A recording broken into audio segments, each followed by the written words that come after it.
मंडळी, लोकसभेचे नगारे वाजू लागल्यापासून अवघ्या देशाचं आणि अवघ्या महाराष्ट्राचंही लक्ष लागून राहिले ते बारामतीकडे. कारण अजित पवार आणि शरद पवारांमध्ये आता उभा राजकीय वाद सुरू झालाय.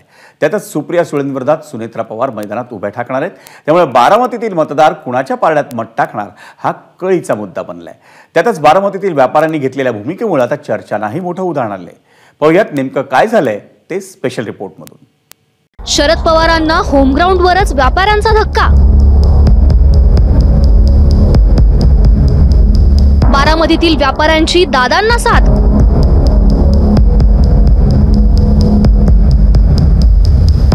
व्यापाऱ्यांचा कौल दादांच्या पारड्यात की काकांच्या?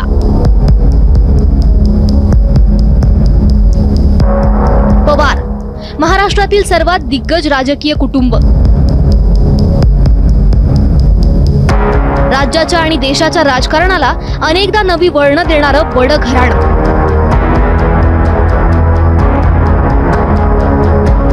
याच पवार कुटुंबात इतिहासातील सर्वात मोठं राजकीय बंड घडलं. ज्यांच्या बोटाला धरून राजकारणाचं प्रत्येक पाऊल शिकलं त्या शरद पवारांचा हात सोडत अजित पवार भाजपच्या सत्तेत सहभागी झाले. घड्याळ हे पक्षचिन्ह आणि राष्ट्रवादी हा पक्षही शरद पवारांच्या हातून निसटला. 2 जुलै 2023 ला अजित पवारांनी उपमुख्यमंत्री पदाची शपथ घेतली आणि पवार कुटुंबात उभा राजकीय वाद पेटला. महाराष्ट्रात झालेल्या या राजकीय भूकंपाचे हादरे अजूनही बसतायत. कधी ते शरद पवारांना बसतायत तर कधी अजित पवारांना हादरवतायत. आणि या राजकीय भूकंपाचं केंद्र आहे बारामती.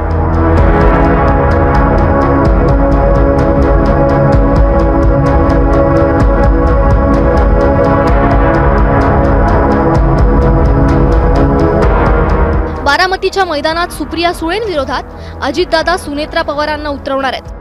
त्यामुळे नणंद आणि भावजाईतला हा संघर्ष जोरदार होणार हे नक्की.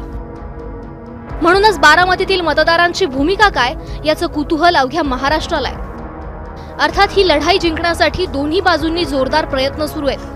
त्याचाच एक भाग म्हणून शरद पवारांनी बारामतीतील व्यापाऱ्यांचा मेळावा घेण्याची इच्छा व्यक्त केली. मात्र बारामतीच्या व्यापाऱ्यांनी त्याला नकार दिलाय आणि नेमकं हेच शरद पवारांच्या जिव्हारी लागलंय.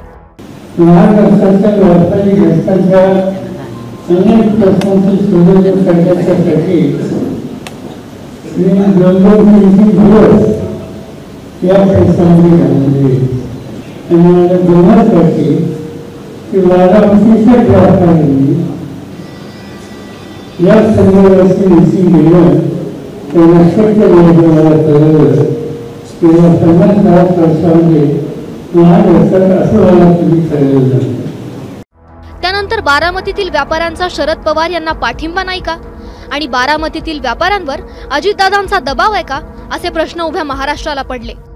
त्याबाबत आम्ही थेट बारामतीच्या व्यापाऱ्यांनाच गाठलं तेव्हा ते काय म्हणाले ऐका. मी बाहेरगावी असल्यामुळं थोडंसं आमच्या व्यापारामध्ये थोडासा जरा गैरसमज झाले आणि आत्ता घ्यायचा का नंतर मेळावा घ्यायचा आज एवढा फक्त विषय होता आमचा. पण तेवढा साहेबांनी नाराजी व्यक्त केली. 50 वर्षात साहेबांनी जे काल सांगितलं तर बारामतीकर सुद्धा 50 वर्षात हे पहिल्यांदाच अनुभवत आहेत. तर काही त्याच्यामुळं जसं सगळ्यांनी सांगितलं काही गैरसमज झाले. ते निरोप थोडेसे इकडे तिकडे शब्द इकडे तिकडे होतात. पण त्या गैरसमजातनं हा विषय आला. जो मेळावा घ्यायचा होता फक्त जो वेळ मिळाला होता तो वेळ कमी मिळाल्यामुळे सर्व व्यापाऱ्यांची आम्हाला कोऑर्डिनेट करता नाही आलं. आम्ही साहेबांना भेटून परत वेळ घेणार आणि वेळ दिल्यानंतर आम्ही परत मेळावा घेणार आहे. शरद पवार असो, अजित पवार असो किंवा सुप्रिया सुळे, तिघांनीही आपल्या राजकीय कारकिर्दीतलं पहिलं पाऊल बारामतीतच टाकलं आणि याच बारामतीच्या मैदानात आता भावबंदकीचा उभा संघर्ष पेटलाय.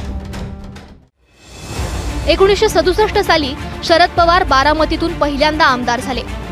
1984 साली शरद पवार बारामतीतून पहिल्यांदा खासदार झाले. 1991 साली अजित पवार बारामतीतून पहिल्यांदा खासदार झाले. 1991 सालीच अजित पवार बारामतीतून आमदार झाले. 2006 मध्ये सुप्रिया सुळे राज्यसभेत खासदार झाल्या. 2009 मध्ये सुप्रिया सुळे बारामतीतून पहिल्यांदा लोकसभा खासदार झाल्या. पवार कुटुंबातील या तिन्ही नेत्यांची राजकीय कारकीर्द जिथून सुरू झाली त्याच बारामतीत आता महायुद्ध रंगलंय. त्याची चुणूक बारामतीतील व्यापाऱ्यांच्या वादावरून दिसून आली आहे. ज्या बारामतीकरांच्या जोरावरती शरद पवारांनी दिल्ली गाठली त्याच बारामतीतल्या व्यापाऱ्यांनी शरद पवारांना वेळ नाकारली.